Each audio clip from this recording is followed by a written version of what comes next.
Kung ikaw ay naka Toyota Vios, lalo sa mga modelo, mas maigi na maglagay kayo ng ganito mga kaibigan, insulator ito.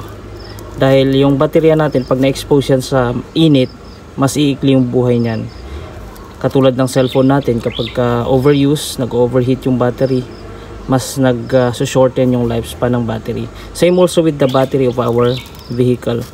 Simpleng ano lang naman to, tips lang, para lang mag long last kahit papano yung ating baterya. Imbis na 1 year lang, siguro mag last ng 2 years hanggang 3 years, kaya pa hanggang 4 years yung iba. So ito lang, lagyan nyo lang insulator. Ang ginawa ko insulator, sinuksok lang, hindi ko na binaklas yung baterya. Isuksok nyo lang yan ganyan, maluwang kasi. Isuksok nyo rin sa kabila hanggang sa ganyan. Ito yung tagpo nila, yan. Sukatin nyo lang yan. Wala ka namang ma-restrict dyan, wala kang matatakpan para ma-restrict yung ginawa mo.